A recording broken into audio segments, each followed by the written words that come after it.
মই doctor জিন্তুমণি Das, physiotherapist. আজি আপোনালোকৰ আগত এটা নতুন টপিক লৈ আহিছো, যিটো হৈছে নেক পেইন, যিটো বৰ্তমান সময়ত বহুত কমন দেখা গৈছে আমাৰ মানুহৰ মাজত।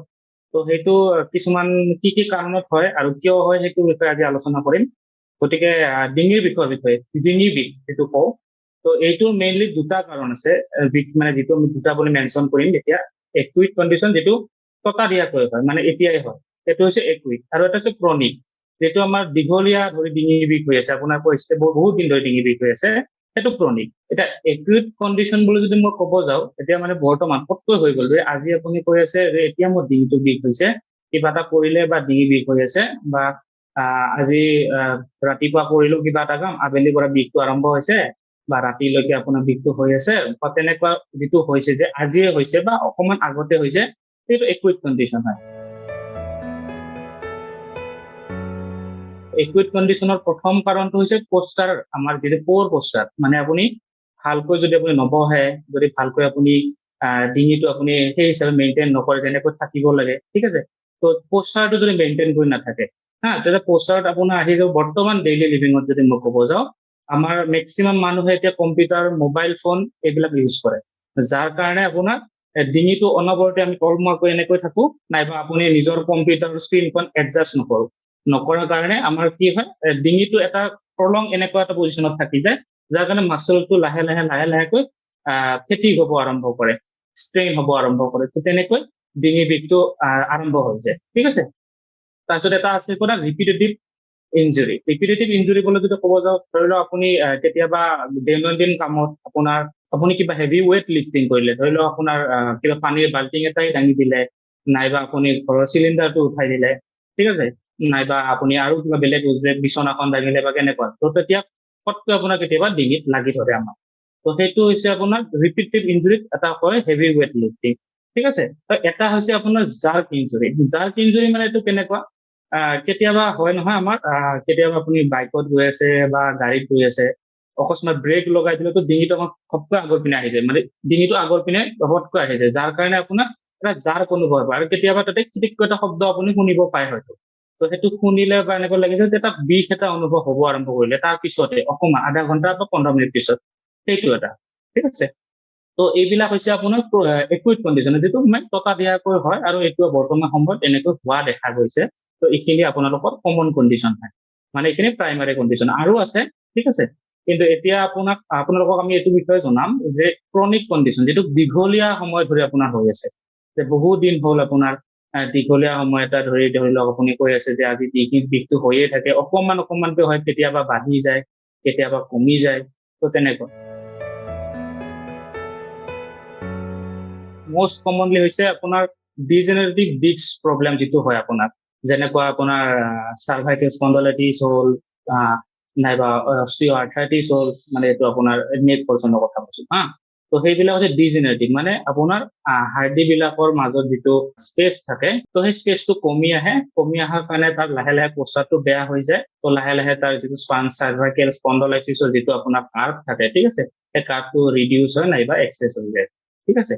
কেতিয়াবা আপোনালোকৰ মানুহে লৈ আনে যে মোৰ ডিঙিত একো অসুবিধা দেখা নাপাওঁ আমি, মানে ডিঙিত বিষ থকা বুলি কয়, ঠিক আছে, ডিঙিৰ বিষ আছে কিন্তু ডিঙিত কোনো মানে অসুবিধা নাই, আমি পৰীক্ষা কৰি চাওঁ বা এক্সৰে MRI বা তেনেকুৱা কৰি কিনে চালে গম পাওঁ ডিঙিত একো অসুবিধা নাই।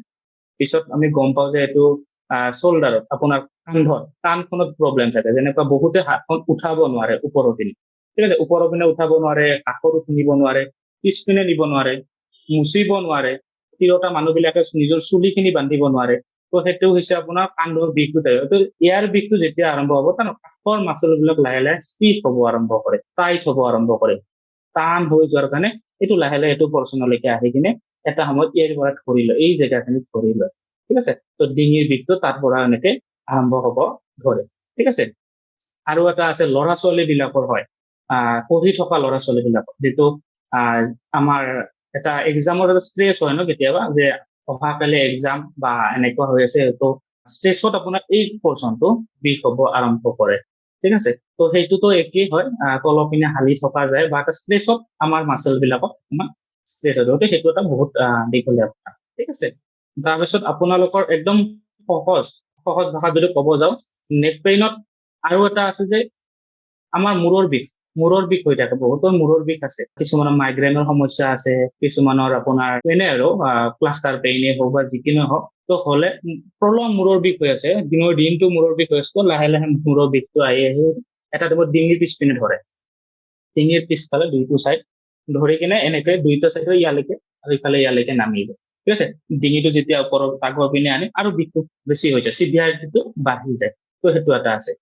আৰু এটা থাকিব আপোনাৰ ক্ৰনিক কণ্ডিশ্যন ইনফেকশ্যন বুলি ক'লে আপোনাৰ সেইটো টনচিলাইটিছো হ'ব পাৰে, নাইবা আপোনাৰ বন টিবিও হ'ব পাৰে, বা এনেকুৱা ধৰণৰ ইনফেকশ্যন আৰু আপোনাৰ বন ৰিলেটেড, সেইটো মেডিকেল কণ্ডিশ্যন হয়। স্পণ্ডাইলোলিস্থেচিছ বুলি এটা আছে, যিটো আপোনাৰ বন দুডাল, ঠিক আছে, আমাৰ ভাৰ্টিব্ৰা থাকে, এডাল বন যদি আনডালৰ পৰা শ্লিপ হৈ যায়, সেইটোক আমাৰ স্পণ্ডাইলোলিস্থেচিছ বুলি কয়।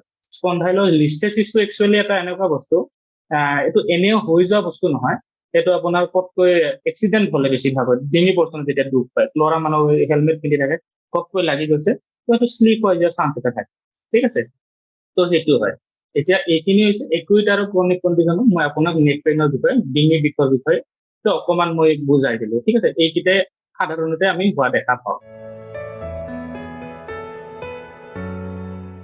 কৰিব লগা কাম হৈছে আপোনাৰ সদায় ডিঙিটো আপুনি নিজৰ এটা পজিশ্যনত, এটা শুদ্ধ স্থিতিত, ঠিক আছে, এটা শুদ্ধ পৰিস্থিতিত আপুনি ৰাখিব চেষ্টা কৰিব সদায়, ঠিক আছে। এতিয়া মই আপোনালোকৰ আগত যেনেকৈ কথা পাতি আছো, ডিঙিটো চিধা ৰাখি কথা পাতি আছো, এনেকৈ বহুতে এনেকৈ থাকে, ঠিক আছে। তো এনেকুৱাকৈ নহয়, আপুনি যদি কোনোবা অফিচত কাম কৰে, কোনোবা যদি আপোনাৰ কম্পিউটাৰৰ ইউজ কৰে, তো আপুনি কম্পিউটাৰৰ টেবুলখন এডজাষ্ট কৰি লওক, কম্পিউটাৰটো আপোনাৰ আই লেভেলত আনক, ডিছপ্লেখন আই লেভেল, যাতে আপুনি আইবলটো মুভমেণ্ট কৰি কিনে ডিছপ্লেখন চাব পাৰে, ঠিক আছে, সেইটো মুভমেণ্ট কৰি লওক। নাইবা আপুনি তল পিনে হালা যিটো হৈ আছে, তো আপুনি কিতাপ বা এনেকুৱা এখন দি কিনে ওপৰত উঠাই ল'ব, কিতাপ দিব পাৰে, নাইবা এনেকুৱা বক্স দিব পাৰে, ঠিক আছে, ওপৰত লৈ ডিছপ্লেখন এডজাষ্ট কৰি ল'ব, ঠিক আছে। আৰু যিখন আপোনাৰ কিবৰ্ড থাকিব, কিবৰ্ডখন ওপৰত নল'ব, ঠিক আছে, তলত ল'ব। তলত লৈ মানে কিহত ল'ব, আপোনাৰ পেটৰ নাভিত পৰাকৈ পেটৰ নাভিটোত পৰাকৈ এনেকৈ ল'ব, যাতে আপুনি হাতখন ৰিলেক্স পজিশ্যনত থাকে, মানে আৰামছে থাকিব হাতখন। তো তেনেকৈ থাকিলেহে আপোনাৰ হাতৰো এটা বিষ নাহিব আৰু লগতে ডিঙিটোও ভালে থাকিব। আৰু তাৰপিছত আহিব আপোনাৰ ৰাতি যেতিয়া শুব যোৱা সময়ত আপোনাৰ যিটো গাৰু আছে, ঠিক আছে, আপোনাৰ যিটো পিলো, সেই পিলোটো আপুনি ওখ পিলো নল'ব। আমাৰ বহুত মানুহ ওখ পিলো লোৱা দেখা গৈছে, ঠিক আছে, ওখ পিলো লৈ কিনে শুই থাকে, যাৰ কাৰণে আপোনাৰ এনেকুৱা হৈ থাকে গোটেই ৰাতি ডিঙিটো। আপোনালোকক অকমান আগতে মই কৈছো যে ডিঙিটো এনেকুৱা হৈ থাকিব নালাগে, ঠিক আছে, চিধা হৈ থাকিব লাগে, তো আপোনালোকক গতিকে বেলেঞ্চত ৰাখিব, যাতে আপোনাৰ ডিঙিৰ মই যেতিয়া যেনেকৈ আছো চিধাকৈ, তো তেনেকৈ থাকিব লাগে। গতিকে আপুনি এনেকৈ থকাকৈ যিমানখিনি গাৰুটোৰ হাইট হ'ব লাগে, সিমানখিনি হাইট এডজাষ্টমেণ্ট কৰক। নাইবা আপুনি অৰ্থোপেডিক্স পিলো কিনিব পাৰে, আপুনি অনলাইনত চাব কেতিয়াবা, অৰ্থোপেডিক্স পিলো বুলি কয়, ঠিক আছে, সেইটো আপুনি কিনি ল'ব পাৰে, ঠিক আছে। সেইটো এটা কথা। দ্বিতীয় কথাটো হৈছে মোবাইল ফোন। বহুত কমন এতিয়া মোবাইল ফোন বুলি ক'লে আপোনাৰ সকলোৱে ইউজ কৰে, আমিও ইউজ কৰো, আপোনালোকৰ হয়তো ল'ৰা ছোৱালী বিলাকো ইউজ কৰে আপোনালোকৰ, বা আমি কেনেকৈ কি কৰো, পিছৰ পিনে কিবা এটা ললো, মোবাইলটো হাতত ললো, তো কলফালে মূৰ কৰি কিনে আৰম্ভ হৈ গলো, আৰু কোনোবাই গেম খেলিব, কোনোবাই কিবা কৰিব, ছচিয়েল মিডিয়া চাব, কিবা কৰিব, তো কি হ'ল, প্ৰলং ষ্ট্ৰেছ এটা ডিঙিত পৰি থাকিলে আপোনাৰ তলৰ পিনে। তো সেইটো আপুনি নকৰিব, আপুনি মোবাইলটো চাই অকমান হাইটটো এডজাষ্ট কৰি কিনে কৰিব, ঠিক আছে। এনেকুৱাকৈ চাওক, আপুনি শুই লৈ কিনে এনেকুৱা এলবৰ তলত দুটা এনেকে পিলো সোমাই লওক, যাতে চাপৰ্ট হৈ যায়, এনেকুৱা অকমান চাব চেষ্টা কৰক, ঠিক আছে। নাইবা আপুনি টেবুলৰ ওপৰত এনেকৈ লৈ এনেকৈও চাব পাৰে, ঠিক আছে। তো সেইটো কৰক, একেটা পজিশ্যনতে নাথাকিব, তো সেইটো এটা কথা। অকমান ষ্ট্ৰেচিং কৰিব লাগে আমাৰ মাজে মাজে, অফিচৰ কামতে থাকক বা কিবাহতে থাকক, আপুনি অকমান উঠি কিনে অকমান নেক পৰ্চন বিলাক অকমান মুভমেণ্ট বিলাক কৰিব, যেনেকুৱা এইবিলাক মুভমেণ্ট বিলাক, ঠিক আছে, এইটো এনেকুৱা মুভমেণ্ট বিলাক কৰিব। ওপৰৰ পিনে অকমান চাব, ঠিক আছে, কাৰণ বহুত টাইম আপুনি আগৰ পিনে আছে, তো অকমান ওপৰৰ পিনে এনেকে চাব, ঠিক আছে। তাৰপিছত অলপ তলৰ পিনে আহিব, তাৰপিছত আপুনি কি কৰিব, অকমান ৰেজিষ্টেঞ্চ দি কিনে মানে এটা জোৰ দি কিনে এটা মুভমেণ্ট কৰাব, যেনেকৈ আপোনাক মই বুজাই দিছো, এইটো বুজি নাপাব পাৰে আপোনালোকে, ঠিক আছে। তো এইটো চাওক, ঠিক আছে, মই এইটো চিম্পল কৰি বুজাই দিম। এইটো আপোনাক ধৰিছো মই, ডিঙিটো মই তলৰ পিনে আনিছো, এইটো, কিন্তু হাতখনেৰে মই ওপৰৰ পিনে ঠেলি আছো, তো এটা ইপিনে এটা জোৰ দিছো আৰু উল্টা ফালৰ পৰা এটা জোৰ দিছো, ঠিক আছে। এইটো এটা হ'ল, ঠিক আছে। এইটো এইবিলাক এক্সাৰচাইজ হৈছে আপোনাৰ ষ্টেটিক এক্সাৰচাইজ বা আপোনাৰ আইচোমেট্ৰিক এক্সাৰচাইজ বুলি কয়, মানে ৰেজিষ্টেন্সৰ এগেইনষ্টত কৰা এটা এক্সাৰচাইজ, ঠিক আছে। এইটো এটা হ'ল, ঠিক আছে। সাইড বাই সাইড কৰিব, এইটো এটা সাইডত, ঠিক আছে, আৰু এইটো সাইডত 10 সেকেন্ড কৰিব, তিনিবাৰকৈ কৰিব দুইটা সাইডত, ঠিক আছে। কপালত কৰিব, মানে এইটো মই আগৰ পিনে দিছো, ঠিক আছে, এনেকে আগৰ পিনে দিছো, তাৰপিছত এইটো পিছত, ঠিক আছে। এইটো এটা হ'ল, আৰু পিছত মূৰৰ পিছপিনে এটা আছে, আপুনি পিছপিনে দিব, ঠিক আছে, ঠিক আছে, এনেকৈ। আৰু মাজে মাজে অকমান হাতখন আপুনি নিজৰ চেয়াৰখনৰ তলত ধৰি ল'ব, এনেকে চেয়াৰৰ যিটো তল থাকে ডিঙিটো আপুনি এইটো চাইডে ল'ব, ঠিক আছে, লৈ কিনে অলপমান আপুনি টানি দিব।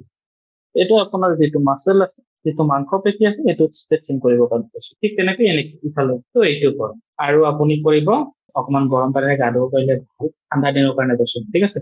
আৰু যদি বহুত বেছি বিষ হৈ আছে, জেগাটো গৰম হৈ আছে আপোনাৰ, ঠিক আছে, তেনেকুৱা সময়ত গৰম পানীৰ বেগ নলগাব, ঠিক আছে, আইচ পেক লগাব, পলিথিন এটাত আইচ ভৰাই ল'ব, টাৱেলেৰে মেৰাই ল'ব, ঠিক আছে, মেৰাই লৈ কিনে অকমান দুইটা চাইডত কোনোবাক লগাই দিব বা আপুনি নিজেও লগাব পাৰে।